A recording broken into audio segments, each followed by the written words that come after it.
दोस्तों कैसे हो आप सभी। इसके पहले हमने अपना लेसन नंबर 2 कंप्लीट किया, life processes in living organisms part 1। आज हम स्टार्ट करने वाले हैं हमारा lesson number 3, life process in living organism part 2। मुझे पता है कि आप इस लेसन का बहुत ही वेट करते हो। देखो ये लेसन में बहुत सारी चीज़ें आपको सीखने को मिलती है। वो आपको ऐसा लगता होगा कि कुछ और आपको अंदर से फील होता होगा, एक अलग ही फीलिंग आती होगी, बट कहीं ना कहीं ये मेरे हिसाब से वो सब चीज़ें आपको अच्छी आदत है। मतलब कि ये सब चीज़ों के बारे में आपको नॉलेज होना चाहिए, तो आगे जाके आपसे कुछ मिस्टेक नहीं होंगे। तो गाइज़ यहाँ पे टोटल यहाँ पे आपको दिखाई देंगे रिप्रोडक्शन। यहाँ पे टॉपिक कौन कौन से, reproduction asexual and sexual reproduction, reproduction and modern technology, बाद में रिप्रोडक्टिव हेल्थ जो बहुत ही इंपॉर्टेंट है, और बाद में पॉपुलेशन एक्सप्लोजन जो आपको पता ही है कि इंडिया का पॉपुलेशन। यस, कमेंट्स करके बताओ कि इंडिया पॉपुलेशन में कौन से रैंक पे है और अभी हमें कौन सा रैंक मिल सकता है, या ऐसा है कि हम वो अचीवमेंट भी हासिल कर ले। तो यहाँ पे अगर आप यहाँ पे बस ये इंट्रोडक्शन वीडियो है, तो मैं इसके अंदर बस आपको टॉपिक बताऊंगा। देखो asexual reproduction. Asexual reproduction means जिस ऐसे रिप्रोडक्शन जिसके अंदर ओनली वन पेरेंट होते हैं, जिसके अंदर ओनली वन पेरेंट्स होते हैं। जैसे यहाँ पे लिखा है process of formation of new organism by organism of same species without involvement of gamete. ये बहुत इंपॉर्टेंट है कि इसके अंदर गैमेट नहीं आता। गैमेट नहीं आता मतलब यूनिपेरेंटल होता है। क्या होता है? यूनिपेरेंटल। तो आगे हम जाते हैं asexual reproduction in unicellular organism. यहाँ पे देखो बाइनरी फिजन है। बाइनरी फिजन आपको दिखाई दे रहा होगा। जस्ट ये सब आपको पता होना चाहिए। बाइनरी फिजन क्या होता है, उसके एग्जाम्पल क्या होते हैं, उसके बारे में आपको पता होना चाहिए।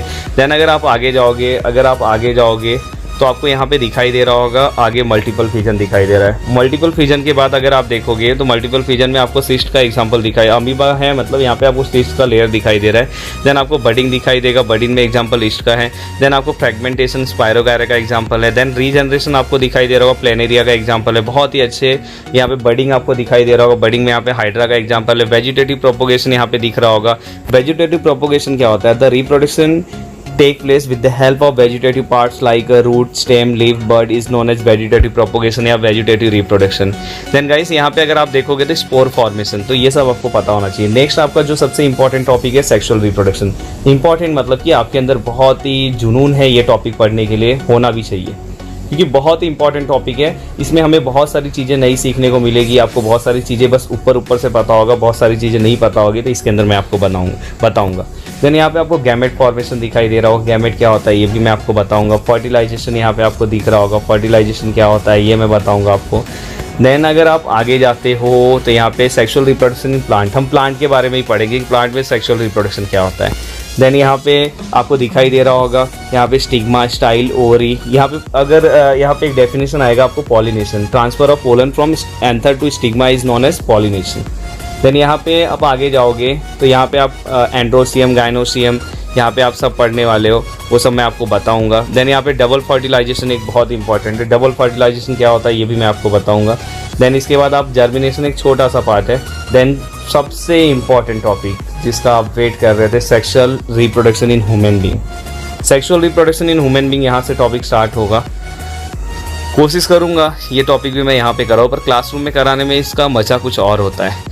तो अगर मैंने यहाँ पे कंप्लीट कराया तो अगर मुझे टाइम मिला तो मैं क्लासरूम में भी कराऊंगा। अगर जैसे लॉकडाउन जल्दी ये हो गया तो मैं यहाँ पे एक बार आपको टॉपिक यहाँ पे मैं साइंटिफिक वे में कराऊंगा, ज़्यादा ओपनली नहीं कराऊंगा, जितना फिर भी बहुत ओपनली कराऊंगा जितनी ज़रूरत है, पर बाद में क्लासरूम में एक बार आपको अच्छे से करा के दूंगा। क्योंकि ये लाइव सेशन में हम ज़्यादा कुछ, मैं साइंटिफिक वर्ड मैं ज़्यादा यूज कर सकता हूँ। और आपको अगर आपको कुछ प्रॉब्लम्स हैं तो आप मुझे जब मैं क्लास में पढ़ाऊंगा तो उस टाइम, क्योंकि बच्चे इस टॉपिक पे ना, ये सब जो टॉपिक्स है जैसे कि यहाँ पे जो डायग्राम दिखाई दे रहा है, अभी देखने में आपको ऐसा बहुत ही ऑड लग रहा होगा, पर बच्चे इस टॉपिक से रिलेटेड बहुत सारी चीज़ें, बहुत सारे डाउट हर बार मुझे पूछते हैं। तो दोस्तों आप पूछ सकते हो, तो ये हर बार का है। आप मेरे भाई हो, समझ में, जो भी गर्ल्स हैं मेरी बहन है, तो कुछ भी अगर हमारे, देखो India is my country, all Indians are my brother and sister. तो अगर हमें कुछ प्रॉब्लम होता है तो हम भाई से पूछ सकते हैं। अगर आपको कुछ इशू हो रहा है, कुछ प्रॉब्लम हो रहा है, तो आप जस्ट पूछो। यहाँ पे देखो ये फीमेल का रिप्रोडक्टिव सिस्टम दिखाई दे रहा होगा, तो इससे भी हंसने की ज़रूरत नहीं है। इसमें आपको पता चलेगा कि एक्चुअल क्या होता है। अभी देखो प्रेगनेंसी जो होता है, प्रेगनेंसी के टाइम पे फीमेल को बहुत ही प्रॉब्लम होता है। प्रेगनेंसी के टाइम पे बहुत सारे फीमेल, चलो घर में जैसे कि समझो अगर मतलब अब मैं घर की बात करता हूँ, जैसे कि अगर समझो बहू है तो उनकी सास है, तो वो सास कैसे ये सब चीज़ों के बारे में सास को पता है तो सास प्रॉपर गाइडेंस करती है। बट कुछ ऐसे घर होते हैं कि जहाँ पे बहू अकेली होती है तो वहाँ पे बहुत प्रॉब्लम होता है। देन यहाँ पे गैमेट फॉर्मेशन, फर्टिलाइजेशन, वही है कि सबसे पहला जो फॉर्मेशन होता है फर्टिलाइजेशन का, तो कहाँ से वो, जैसे कि समझो हमारा जब बर्थ होता है तो हम मम्मी के पेट में जब रहते हैं तो हम सबसे पहले एक पॉइंट की तरह दिखाई देते हैं जिसे हम जायगोट बोलते हैं। ओके, तो ये सब हमें पता रहना चाहिए। देन यहाँ पे आपको फर्टिलाइजेशन दिखाई दे रहा है, इसको आप ये देखो यहाँ पे आपको दिखाई दे रहा होगा, एग दिखाई दे रहा है, उसके ऊपर स्पर्म दिखाई दे रहा है। इसको आप रसगुल्ला मत समझ, अरे मतलब गुलाब जामुन मत समझ जाना, समझ में वैसा ही दिख रहा है। ओके, देन यहाँ पे आपको एक टॉपिक है, डू यू नो, बहुत ही इंटरेस्टिंग टॉपिक है। यहाँ पे हमें पता चलेगा कि हमें पहले ही पता चल सकता है कि गर्ल्स है और बॉयज़ है, दोनों में से किसका बर्थ होने वाला है। कि अगर समझो गर्ल्स है या बॉयज़ है तो ये कैसे डिसाइड होता है। तो जिस टॉपिक को हम क्या बोलते हैं, sex determination in human being, तो बहुत ही अच्छा टॉपिक है, ये भी मैं आपको बहुत अच्छे से समझाऊंगा यहाँ पे। कि अगर समझो कभी कभी क्या होता है पता है कि कभी किसी फैमिली में लगातार, मतलब ये पहले है, अब नहीं होता है। देखो जो प्रॉब्लम था उसके बारे में मुझे बताना पड़ेगा। पहले क्या होता था पता है कि अगर लगातार गांव में, छोटे छोटे गांव में अगर लगातार बहुएं जब आती थी, बहू मतलब जब मतलब नई शादी होती थी तो बहू आती थी, तो हमारे जो घर में बड़े बुजुर्ग होते हैं उनके एक्सपेक्टेशन क्या हो जाते हैं कि हमें बच्चे चाहिए, बच्चे चाहिए। अभी थोड़ा जनरेशन चेंज हो गया तो बेचारे मतलब 1 साल 1.5 साल नहीं हुआ कि उनके पीछे पड़ जाते कि हमें नया, हम लोग ऐसे ही बैठे रहे, हम क्या गोद में बच्चे नहीं खिलाएंगे, हम क्या ऐसे ही बैठे रहे। ऐसे बहुत सारे उनके मतलब बहुत सारी चीज़ें वैसे कमेंट्स आते रहते, तो जिससे उन्हें कैसा कहीं ना कहीं एक देखो कैसा होता है पता है कि एक रिप्रोडक्टिव हेल्थ के लिए, एक हमारे एक प्रॉपर बॉडी हेल्थ के लिए हमारा रिप्रोडक्टिव हेल्थ भी बहुत प्रॉपर होना चाहिए। समझ में है कि जब हमें अच्छा लगे, जब आप रियल लाइफ में जाओगे, जब आपको सही लगे कि आपको मतलब कि आपको आपके छोटे मतलब बच्चे को बर्थ देना है, आप सच में उसके लिए कैपेबल हो, आप पूरी तरह से रिप्रोडक्टिव हेल्थ जो आपका प्रॉपर है, तो ही आपको उसके लिए रेडी होना चाहिए। ऐसा नहीं कि आप किसी के फोर्स में आए, आपके जैसे कि पेरेंट्स ने बोला कि हम घर पे अकेले बैठे हैं, हमें गोद में खिलाने के लिए बच्चे चाहिए, तो उसके लिए अपनी लाइफ को मत स्पॉइल करना। यहाँ तक मेरा ये सजेशन है। वैसे अब प्रॉब्लम नहीं होता, बट किसी किसी गांव में है। और सबसे बड़ा प्रॉब्लम क्या है पता है कि लगातार एक बार बच्ची का बर्थ हुआ, दूसरे बार डॉटर आई, फिर से डॉटर आई, फिर से डॉटर आई, तो घर में जो सास होती है, ये गांव में ये बहुत बड़ा प्रॉब्लम है। ये बहुत बार एग्जाम में क्यों रीजन आता था कि मतलब सेक्स डिटर्मिनेशन में अगर समझो डॉटर का बर्थ हुआ तो रिस्पॉन्सिबिलिटी किसकी है, तो रिस्पॉन्सिबिलिटी यहाँ फादर की है। समझ में आया, मतलब यहाँ पे रिस्पॉन्सिबिलिटी मेल की है, ना कि फीमेल की है। अगर लगातार डॉटर का, और उसमें भी उसकी भी नहीं है, पर अगर जैसे ब्लेम करते हैं कि जो घर में फिर कैसे वो बहू बेचारी दूसरे जगह से आती है, उसको बार बार उसको मतलब कि ताना बोलते हैं ना, हिंदी में ताना मारा जाता है, तो वैसे ताना मारते रहते हैं, तो बेचारी बहुत ही डिप्रेशन में चली जाती है। इनकेस आप आगे जाके कभी भी अगर समझो मतलब आगे आप जाओगे, अगर आपके ऐसे बच्चे होंगे तो प्लीज़ उन्हें ऐसा फोर्स मत करना। ओके, तो ये बहुत ही इंपॉर्टेंट टॉपिक है सर, यहाँ पे हमें थोड़ा बहुत मज़ा आ गया। ओके, अच्छी बात है, मज़ा आना भी चाहिए। डेवलपमेंट एंड बर्थ, कैसे कैसे डेवलपमेंट होता है दिखाई दे रहा है, ये बाटली की तरह दिखाई दे रहा है, धीरे धीरे को होशियार बन गया, और आगे जाके यही हीरो बनेगा, फिर इसकी वजह से कोई हीरो आएगा। समझ में आएगी नहीं? मतलब ये अभी देखो कैसे बैठा है, छोटा बच्चा रहता है, मम्मी की गोद में रोता रहता है, मतलब टॉयलेट कर देता है, जो भी है, पर बड़ा होके वही सोचो। देखो जिस माँ बाप ने हमें इतना दर्द से, एक माँ जो रहती है, आप इस लेसन में पढ़ोगे कितने दर्द से हमें 9 महीने तक अपने पेट के अंदर रखे रहती है, और लगातार अभी आप पेट ही पता है, अभी आपको नहीं पता कि बच्चे का बर्थ मतलब ग्रोथ कहाँ पे होता है। और बाद में अगर हम उसे उल्टा बोलते हैं तो प्लीज़ गाइस ऐसा कभी हमें नहीं करना चाहिए। आप देखो ना कितना स्टेजेस वो बेचारी हमें संभालते लेकर जाती, तो मतलब इससे अच्छा ज़िंदगी में हमारे पास कोई नहीं हो सकता कि जो हमारा इतना केयर करते हैं। ओके, देन अगर आप आगे देखोगे मेंस्ट्रुअल साइकिल जो है बहुत बड़ा प्रॉब्लम है। देखो कभी कभी ये जो टॉपिक है इस पे मैं बहुत ही अच्छे से और खुल के पढ़ाऊँगा, समझ में आए कि मेंस्ट्रुअल साइकिल क्या होता है। देखो कभी कभी जो गर्ल्स होती है एट द एज ऑफ मतलब इसमें at the age of 13-14 menstrual cycle start हो जाता है और at the age of 45 to 50 के बीच में एंड हो जाता है। और ये रिप्रोडक्शन के लिए बहुत ही इंपॉर्टेंट है, बहुत ही इंपॉर्टेंट होता है रिप्रोडक्शन के लिए। अब इसमें कुछ तरह के हार्मोन्स, अभी देखो कभी कभी क्या होता है कि किसी गर्ल्स में मेंस्ट्रुअल साइकिल जो होता है वो हो सकता है कि एट द एज ऑफ 16 भी आ सकता है, 15 भी आ सकता है, किसी को 12 में भी आ सकता है, समझ में। और किसी में हो सकता है कि जब वो वुमेन जो होती है वो 50 हो सकता है 45 में ही मेंस्ट्रुअल साइकिल जो हो जाए वो बंद हो जाए।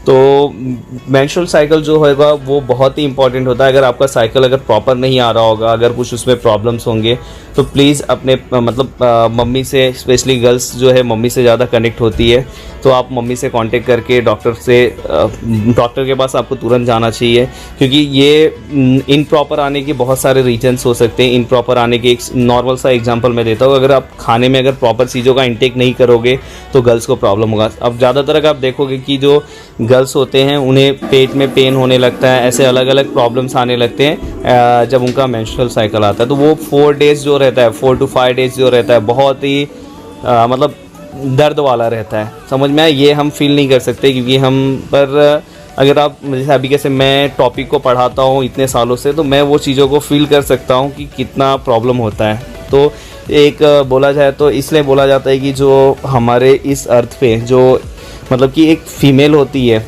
एक वो मतलब बोला जाए तो एक गॉड से ही बहुत महान होती है, क्योंकि वो इतने सारे तकलीफ़ों को, देखो ये तकलीफ़ भी उन्हें सहना पड़ता है, और बाद में जैसे जैसे धीरे धीरे उनका लाइफ आगे जाते जाता है और ज़िंदगी में उन्हें, जैसे मैंने एक एग्जांपल इसके पहले आपको बताया, वो सास भी कभी बहू थी, समझ में, वो वाला एग्जांपल बहुत ही दर्द होता है बाद में। फिर इसके बाद घर में उन्हें, अब देखो मेल और फीमेल दोनों में, अभी लॉकडाउन का टाइम है, जस्ट मैं थोड़ा सा आपको टाइम ले रहा हूँ, लॉकडाउन का टाइम है तो हमें इक्वालिटी मेंटेन करना चाहिए, पर पूरा का पूरा काम फिर भी किसके ऊपर डिपेंड करते हैं, फीमेल के ऊपर। तो ये हमारी सोसाइटी, ये हमारा कल्चर है, हमें इसे इक्वल करना है। इसे हमें अभी भी हमारी सोसाइटी में जो हम बोलते हैं कि वीमेन एम्पावरमेंट के ऊपर हम काम कर रहे हैं, ये कर रहे हैं, बिल्कुल भी नहीं हो रहा है। मैं थोड़ा सा सब्जेक्ट को कहीं और लेके जा रहा हूँ। मैं ये बता रहा हूँ कि मतलब एक फीमेल और एक मतलब वो लाइफ में कितने वो तकलीफ़ों को सहते हैं, समझ में। तो इसलिए वो ग्रेट हैं, आप सभी लोग ग्रेट हो, जितने भी फीमेल्स अगर आप इसे देख रहे हो तो प्लीज़ आपको कोई भी ऐसा फील नहीं होना चाहिए सर आप इस टॉपिक के बारे में कैसे आप हमें सीखना है, आप सीखो, समझ में, आप ग्रेट हो, आप इसे सीख रहे हो, मतलब आप बहुत ही महान हो, आपसे ज़्यादा मतलब आप के लिए कोई भी, मतलब आप इतने महान हो, हम आपके सामने कुछ नहीं है, हम मेल आपके सामने कुछ नहीं है, फीमेल अगर फीमेल नहीं होती तो हम इस दुनिया में नहीं आते, समझ में। हमारा भी रोल है, बट आपका रोल बहुत ही इंपॉर्टेंट है, आपने लाइफ में बहुत कुछ रहा है। अभी देखो यहाँ पे अलग अलग हार्मोन्स हैं, दिखाई दे रहा है, FSH, LH दिखाई दे रहा है कि नहीं, यहाँ पे ऐसे अलग अलग हार्मोन्स जो हैं यहाँ पे, जैसे अभी आपको पता होगा टेस्टोस्टेरोन। अभी देखो ये जो साइकिल यहाँ पे दिखाई दे रहा है, देखो ये पूरा का पूरा मैं आपको सिखाऊंगा। ये डायग्राम किसी को ना ड्रॉ ही नहीं करने आता, मैं पूरा का पूरा गाइस आपको डायग्राम बताऊंगा कि डायग्राम कैसे ड्रॉ होगा, याद करा के दूंगा, आपको कुछ नहीं करना है, बस आपको वीडियो देखना है। देन अगर आप आगे देखोगे तो देखो रिप्रोडक्शन एंड मॉडर्न टेक्नोलॉजी, देखो यहाँ पे आपको दिख रहा होगा IVF टेक्निक दिख रहा है, सरोगेसी। अभी देखो ये बैन कर दिया इंडिया में, अभी जस्ट अभी रिसेंट में इससे रिलेटेड एक एक्ट बनाया गया, एक कानून बना, लॉ बनाया गया जिसमें ये बैन किया गया। क्या किया जाता था पता है कि अगर आप देखोगे तो जो बड़े बड़े सेलिब्रिटीज़ होते थे वो क्या करते थे पता है कि ये 9 मंथ में अगर बच्चे का जो ग्रोथ होता है 9 मंथ, अगर वो पेट के अंदर बच्चे को रखना, तो फीमेल को बहुत ही कष्ट होता है, बहुत ही दर्द सहना पड़ता है। तो इससे बचने के लिए जो बड़े बड़े जो सेलिब्रिटीज़ होते हैं वो क्या करते हैं पता है, अपनी वो क्या करते हैं, अपने वाइफ को दर्द देने के बदले वो क्या करते हैं, बच्चे का मतलब ग्रोथ जो रहता है किसी दूसरे, मतलब कि समझो भाड़े पे, समझ में आएगी ना, हम स्पर्म उसी का रहेगा, पर जो ये मैं आपको बताऊंगा किसी दूसरे मतलब लेडी को क्या करते हैं पता है कि मतलब जो बहुत सारे गरीब होते हैं वो क्या करते हैं 9 मंथ तक बच्चे को अपने मतलब अपने पेट के अंदर, मैं पेट ही वर्ड यूज कर रहा हूँ, मैं ओरी ये सब नहीं बोल रहा कि उसके अंदर क्या करते हैं, बच्चे का पालन पोषण करते हैं, मतलब बच्चा ग्रो होने लगता है। और जैसे ही 9 मंथ के बाद बच्चे का बर्थ होता है, समझ में, बाद में 9 मंथ के बाद जैसे ही बच्चे का बर्थ होता है उसके बाद वो बच्चे को क्या करते हैं, 9 मंथ के बाद जैसे ही बच्चे का बर्थ होता है, 9 मंथ के बाद जैसे ही बच्चे का बर्थ होता है, बाद में वो बच्चे को क्या करते हैं, ले लेते हैं, मतलब जो उन्हें ऐसे बोलते हैं ना भाड़े पे जिन्होंने दिया रहेगा। तो सोचो एक महिला बताया कि नहीं चाहती कि ऐसा कुछ करे, बट क्या होता है कि वो हो सकता है कि फाइनेंशियली प्रॉब्लम हो या कुछ प्रॉब्लम हो जिसके कारण उन्हें करना पड़ता है। पर वो देखो, बच्चा एक बार किसी मदर के पेट से अगर बच्चा बाहर निकलता है तो मदर के अंदर बहुत सारी फीलिंग्स होती है, उससे रिलेटेड बहुत सारी फीलिंग्स होती है। तो ये काफ़ी हद तक बहुत ही गलत था, इसलिए हमारे गवर्नमेंट ने इसे क्या किया है, बहुत ही मतलब ये कौन से केसेस में पता है राइट है, जहाँ पे हो सकता है कि फीमेल को कुछ प्रॉब्लम हो और आगे का जनरेशन मतलब कि कंटिन्यू करना है, तो उस केस में ये राइट है। पर ऐसे फिर बहुत सारे गवर्नमेंट ने, अभी रिसेंट का ये न्यूज़ है, रिसेंट का, अभी देखो मैं रेगुलर आर्टिकल्स रीड करते रहता हूँ, न्यूज़पेपर रीड करते रहता हूँ, तो मुझे पता है कि सरोगेसी जो है रिसेंट में उन्होंने क्या किया, बैन किया। कुछ कंडीशन है जिसमें उन्होंने क्या किया, चलेगा ऐसा बोला है। यहाँ पे आपको दिखाई दे रहा है IVF टेक्निक, देखो स्पर्म बैंक, ओके, हो सकता है यहाँ से स्पर्म बैंक, सीमेन क्या होता है, स्पर्म क्या होता है, दोनों में क्या डिफरेंस है, ये सब मैं बताऊँगा। ओके, ट्विंस दिखाई दे रहे हैं यहाँ पे, तुल्लू लुल्लू, दोनों तुल्लू लुल्लू दिख रहे हैं, सेम दिखाई दे रहे हैं। ये रोएगी तो ये भी रोएगी, ये हंसेगी तो ये भी हंसेगी, ये देखो मुंह में ऐसा देख रही है तो ये भी मुंह से ऐसा देखेगी। कितने प्यारे दिखाई दे रहे बच्चे। तो अगर आप स्कूल में पढ़ते हो तो कितने लोग के स्कूल में ट्विंस हैं। जैसे मैं मेरे स्कूल में पढ़ता था तो 2 गर्ल्स मेरे वो दोनों ट्विंस थे, तो वो जब रोती थी तो दूसरी भी रोती थी। वो जब वैसा उन लोग का था, मतलब दोनों सेम दिखाई देते थे। हम लोग को तो स्टार्टिंग में जब वो आए तो हम लोग कंफ्यूज रहते थे, दोनों का नाम क्या है, हम कंफ्यूज हो जाते थे, पर धीरे धीरे आदत हो जाती है। तो ऐसे अगर आपके क्लास में कोई होगा तो प्लीज़ आप कमेंट्स करना। तो इसके बारे में हम पढ़ेंगे, मोनोजाइगोटिक, और ये देखो यहाँ पे मोनोजाइगोटिक, और यहाँ पे आपको दिखाई दे रहा है मोनोजाइगोटिक, यहाँ पे दिखाई दे रहा होगा, और डायजाइगोटिक आपको दिखाई देगा। तो इसे 2 टाइप से देखो। रिप्रोडक्टिव हेल्थ बहुत ही इंपॉर्टेंट है, रिप्रोडक्टिव हेल्थ, ओके। अब रिप्रोडक्टिव हेल्थ में यहाँ पे आपको दिखाई दे रहा है कि यहाँ पे को आपको रिप्रोडक्टिव हेल्थ जो है बहुत ही इंपॉर्टेंट है। अगर आपको एक अच्छी हेल्थी लाइफ, बिना स्ट्रेस वाली लाइफ जीना है तो बहुत ही इंपॉर्टेंट है कि आपका हेल्थ बहुत अच्छा होना चाहिए, स्पेशली वुमेन्स के लिए। मतलब फीमेल बॉडी का हेल्थ जो रहता है वो बहुत ही जल्दी क्या हो जाता है, बहुत ही जल्दी फीमेल बॉडी का जो हेल्थ रहता है बहुत ही जल्दी मतलब उतना अच्छा नहीं हो पाता, मतलब धीरे धीरे कैसे होते हैं, ख़राब होते जाते हैं। तो उनको घर के भी टेंशन्स होते हैं और बहुत सारा, और धीरे धीरे कैसे कि जो मैंने बताया कि मेंस्ट्रुअल साइकिल से भी उनके बॉडी का बहुत ही ब्लड कंटिन्यूस जाते रहता है बॉडी से। तो ये सब बहुत सारे यहाँ पे हैं, और तो ये सब के बारे में हम पढ़ने वाले हैं, ठीक है। देन यहाँ पे तो आपको मैंने हर एक टॉपिक के बारे में बता दिया कि आपको क्या क्या पढ़ना है, हाँ। आप और आपको एक और टॉपिक है यहाँ पे देखो लास्ट में, सॉरी नेक्स्ट लेसन आ गया। यहाँ पे देखो स्टार्टिंग में अगर आप देखोगे,